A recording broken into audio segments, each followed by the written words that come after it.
from setting the most records in UFC bantamweight history to gearing up to face Sean O'Malley despite having a torn bicep. This is the real reason UFC fighters are petrified of Aljamain Sterling. As of now, his impressive title defense streak seems impossible to beat. With 3 consecutive successful title defenses, Sterling sits just behind Alexander Volkanovski, who holds the record with 4 consecutive defenses among the current champions. Not only that, but his 3 consecutive defenses also place him at the top of the bantamweight division's history books. No other champion in the division has managed to achieve such a feat. Sterling's success extends beyond just this title, though. With 4 victories in UFC bantamweight title fights, he joins the ranks of elite fighters like Dominic Cruz and Renan Barão, who have also achieved the same number of wins. Only TJ Dillashaw surpasses them with 5 victories. Nonetheless, Sterling's status is cemented as one of the most accomplished fighters in the division's history. His dominance in the bantamweight division is further highlighted by his impressive record of 14 victories. And how could I forget his 9-fight winning streak in the bantamweight division? Impressive, right? If you're unfazed, maybe learning how many strikes he's landed might make you understand his wrath. This man has landed a record-breaking total of 1,646 strikes. This remarkable achievement places him at the top of the all-time list for strikes landed in the division, showcasing his ability to land strikes and inflict damage on his opponents. Even his control and fight time have their records. Firstly, Sterling holds the record for the most controlled time in the bantamweight division. His ability to dictate the pace of fights, impose his grappling skills, and maintain advantageous positions has allowed him to gather a significant amount of control time. Additionally, Sterling boasts the longest total fight time in the bantamweight division as well, standing at an impressive 3 hours, 49 minutes, and 49 seconds. Keeping up with unique records, Sterling's path to championship victory against Petr Yan still amuses me, because it took quite an unexpected turn leading up to the bout, initially scheduled to take place on December 12, 2020. At UFC 256, the highly anticipated showdown was suddenly canceled for unknown reasons, leaving fans and fighters alike in suspense. Except, the disappointment was short-lived, as the bout was rescheduled to take place on March 6, 2021 at UFC 259. But Sterling's path to championship glory took an unconventional route. During the fight against Petr Yan in the 4th round, an intentional, illegal knee from Yan resulted in Sterling being awarded the victory by disqualification. This victory marked a historic moment in the UFC, as Aljamain became the first fighter in the organization's history to claim a championship title through disqualification. But the real question is, what tricks has he got up his sleeve to secure victory after victory? It seems his fighting style outwits his opponents in every game. In the early days of his career, the fighter resembled a knockoff version of John Jones in the kickboxing department. Sterling unleashed powerful kicks and smoothly transitioned into takedowns whenever his opponents dared to throw punches.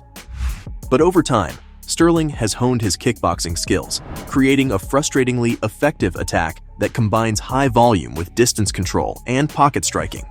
Plus, let's not forget that Aljamain's size advantage plays a significant role at 135 pounds, which allows him to dominate his weight class. Sterling's boxing shines through his ability to seamlessly jab from both stances. With a 71-inch reach in the bantamweight division, he takes full advantage by constantly peppering his opponents with probing jabs. Kicks are a major weapon in the fighter's arsenal, making up a huge portion of his offensive tactic.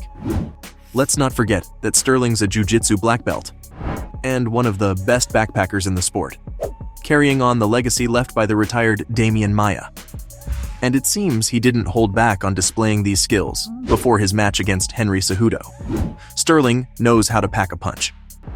The reigning bantamweight champion shared a video on his Instagram, sending a fair warning to his opponent, and he couldn't help but show off his extraordinary punching power. The caption accompanying the post read, "Who said they don't have punching power?" In the video, the Jamaican fighter can be seen engaging with a big punch boxing game machine, which measures the force of your punches.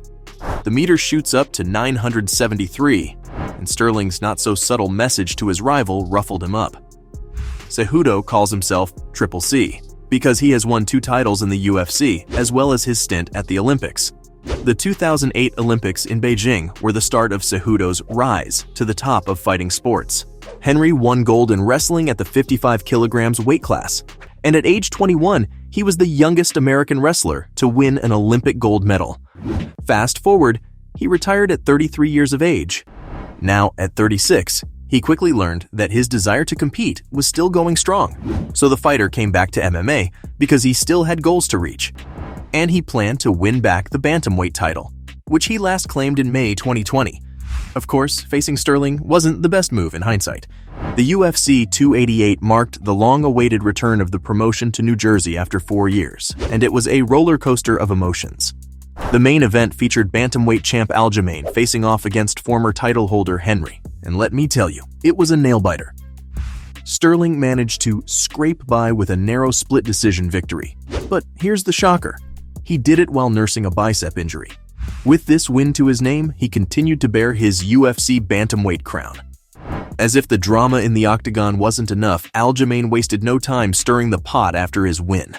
He immediately called out Sean O'Malley, who happened to be sitting ringside, ready to engage in a war of words. The tension was high as these two traded insults, creating a scene that had to be broken up before things got out of hand. Will Sterling's bicep hold up in his next challenge? And will O'Malley be the one to dethrone the champ? Time will tell. But Sean's coach, Tim Welch, weighed in with some choice words for Sterling. Now, his coach knows that taking down Aljamain isn't for the faint of heart. O'Malley, the rising star of the UFC, is gearing up to face Sterling for the bantamweight strap at UFC 292 in Boston. Dana White himself made the announcement, setting the stage for an epic clash on August 19th. And Aljamain's ready to jump right back into the octagon. In a candid conversation with ESPN's Brett Okamoto, Welch couldn't help but shower praise on Sterling's skills. According to him, the fighter's style is a deadly concoction of athleticism, length, strength, and an unpredictable blend of wrestling and jiu-jitsu. This guy's no ordinary fighter. He'll switch stances, throw wild moves, and chain his wrestling together like a madman. This is the most dangerous bantamweight to have ever graced the octagon, or so Welch claims. Sterling's grappling game is on another level. One small slip-up, and he'll be glued to your back for the entire fight. And let's not forget about his improved cardio. This guy's a grappling machine with an arsenal of MMA skills. He'll mix it up, confuse you, and land punches at the perfect moment, as well as advance from one position to another, inching closer to the mount, or forcing you to surrender your back. Tim also acknowledged Sterling's suffocating pressure that can drown his opponents over 5 agonizing rounds. So how will they prepare for that onslaught? Well, they're going to dig deep, analyze every move, and strategize as their lives depend on it. O'Malley's team knows they're in for the fight of their lives, but they won't back down. In the end, folks, the real reason UFC fighters fear Aljamain Sterling is crystal clear. He's a powerhouse and a master of his craft. But don't underestimate the determination of Sean O'Malley and his fearless coach. Welch dropped a bombshell during his appearance on the MMA Hour, suggesting that the UFC might have a secret agenda to see Sean O'Malley emerge victorious over Sterling. See, O'Malley's flashy fighting style and incredible knockout power make him the perfect candidate to capture the spotlight and become the champion. Tim also pointed out, O'Malley has been delivering jaw-dropping, one-punch knockouts and casually walking away, leaving his opponents confused. Welch hinted that the UFC, being well aware of O'Malley's superstar potential, would undoubtedly love to see this electrifying knockout artist claim the bantamweight throne. But only time will tell who rises as the victor. So, from gearing up to face Sean O'Malley with a torn bicep, to setting the most records in UFC bantamweight history, these were the real reasons why UFC fighters are petrified of Aljamain Sterling.